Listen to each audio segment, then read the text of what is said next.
All right, New York Giants 14, Washington Commanders 7. Fun game, Sam. It was not. It was No, fun. it was. There was some fun stuff in here. Tyrod Taylor got the start again. We mentioned this could be a sack fest.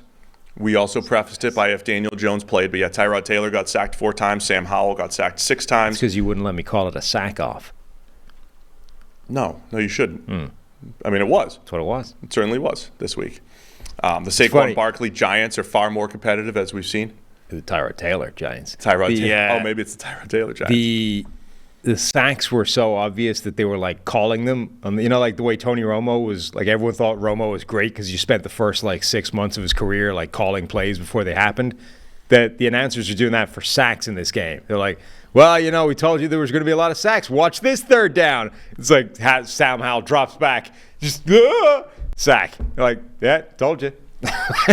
That's how obvious the sacks were in this game. They were literally like doing a Tony Romo before, and it's like, sack coming here, watch it. I don't think this one was as egregious as last week as far as blaming Sam Howell for the sacks. But yeah, but there were some in there. It was a little, it was a throwback for me, I thought, to last year, where the Giants, remember they held on to win a bunch of these games. And against the Packers, I think in London, and there was a couple other games, they made goal line stands, I think maybe against Tennessee in week 1. They made these goal line stands, and they're not just goal line stands. It's Wink Martindale goal line stands. The Giants are going to have some aggressive blitzes down the stretch here.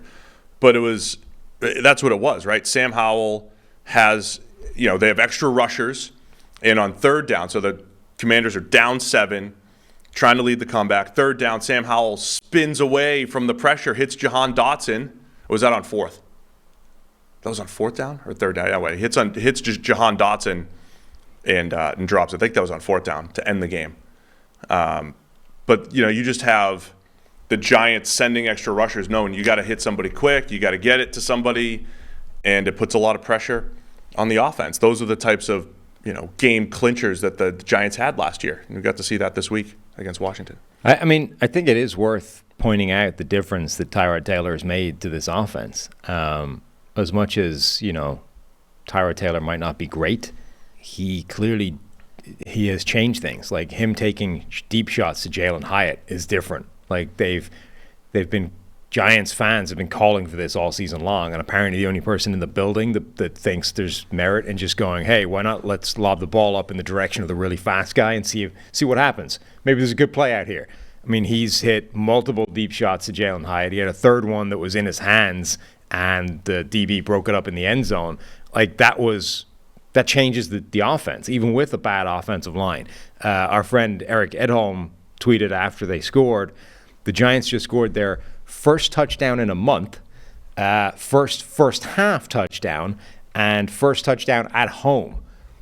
Tyrod Taylor now has as many passing touchdowns as Daniel Jones this season. Like, okay, you're kind of stuck with Daniel Jones, but there's a significant chance that Tyrod Taylor is actually a better quarterback for the current offense. Oh, man. I mean, he's looking a lot more like the Buffalo Bills version of Tyrod Taylor than the subsequent one, the guy that's been bouncing around the league as a backup / journeyman / hey, remember when he was good for the Bills and isn't anymore?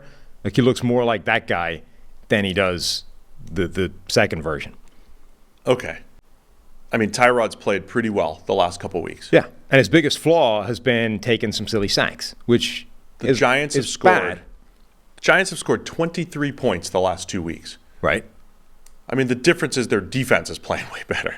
That's real difference. That's not the difference at all, because we've just established that he has as many touchdowns as Daniel Jones in a fraction of the time. That's fine. So that's Daniel better. Jones also had a second half. He had a second half of a game against the Cardinals where they scored more points than Tyrod's last 2 games as starter for the Giants. Let's not against the Cardinals. Let's not. That's what we're going for here. People tune in here at 7 a.m. on a Monday to get some real, in-depth analysis. Sam, not the guy that's led the team to 11.5 points the last 2 weeks, is the future here for the Giants. Like, he's the future. You said he's the future. Lock him up. Tyrod. I know you didn't say that. No.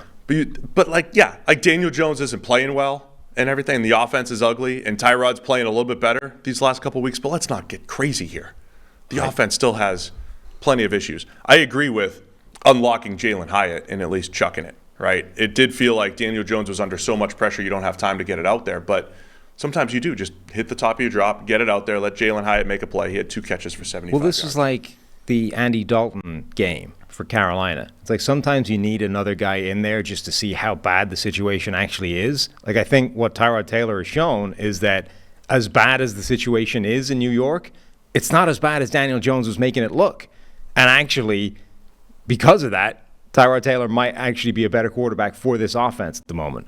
I'm not sure what you thought I said, but that's what I said. Better for the offense for the moment. I know. I took some liberties with what you said.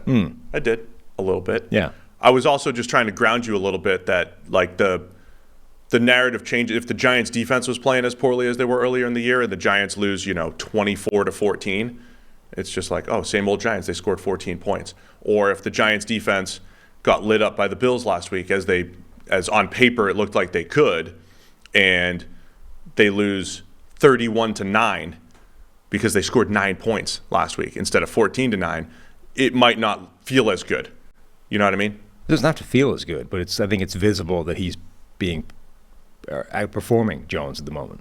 Yeah, look, I will agree. He is. Tyrod hitting some big-time throws, getting the ball down the field much better, and you just see a better group of playmakers, right? Even just getting Darren Waller unlocked, getting Jalen Hyatt on a couple deep balls, Saquon Barkley with a really nice 32-yard touchdown through the air where Tyrod extends the play a little bit, gets him the ball in space.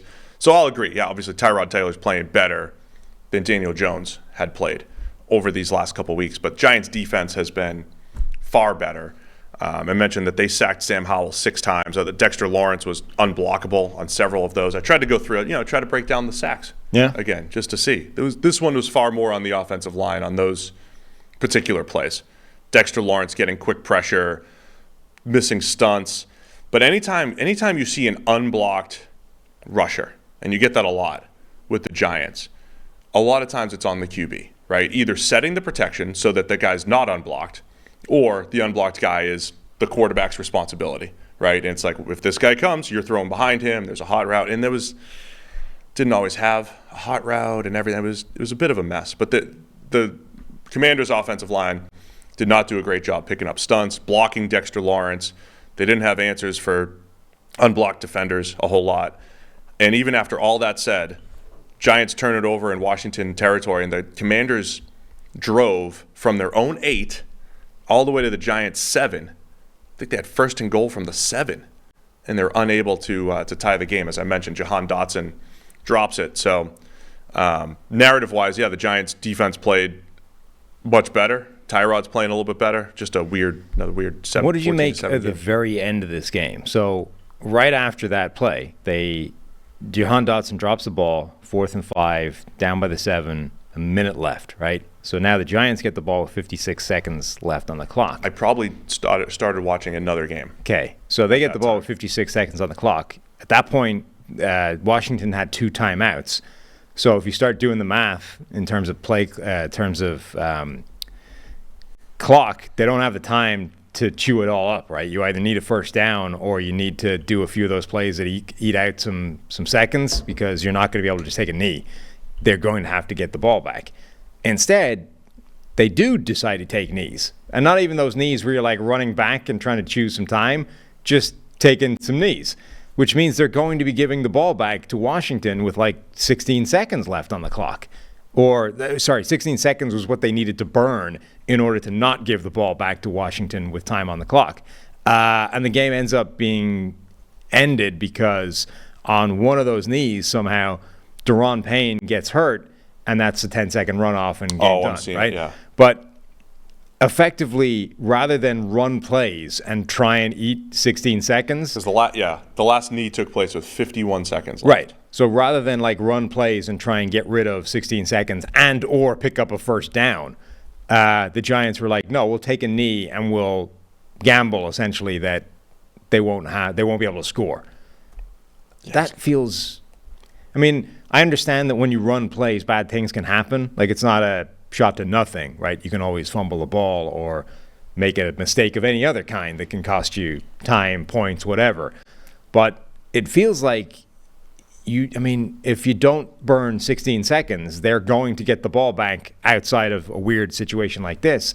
I was kind of surprised they elected to just take knees and risk that. Well, they offset it by having Mark Lewinsky just take Daron Payne down, twist him up, so he got hurt. Yeah. That's like, hey, guys, that's part of the play call. We got to run the clock. If you injure one of the commanders, they'll get a 10-second runoff. We'll win the game. So there's the... No, they were legit. Like, Daron Payne was doing one of those, it's the kneel, I'm going to try to blow it up, and Greg Schiano it. And then Glowinski was like, they actually blocked on the kneel as I'm watching it. Right. And then he took him down. But I was very surprised that they decided to kneel rather than actually try and run clock and or pick up a first down because the game wasn't over. Yeah, that is a little surprising. But it did work out because they injured Daron Payne. So they got it.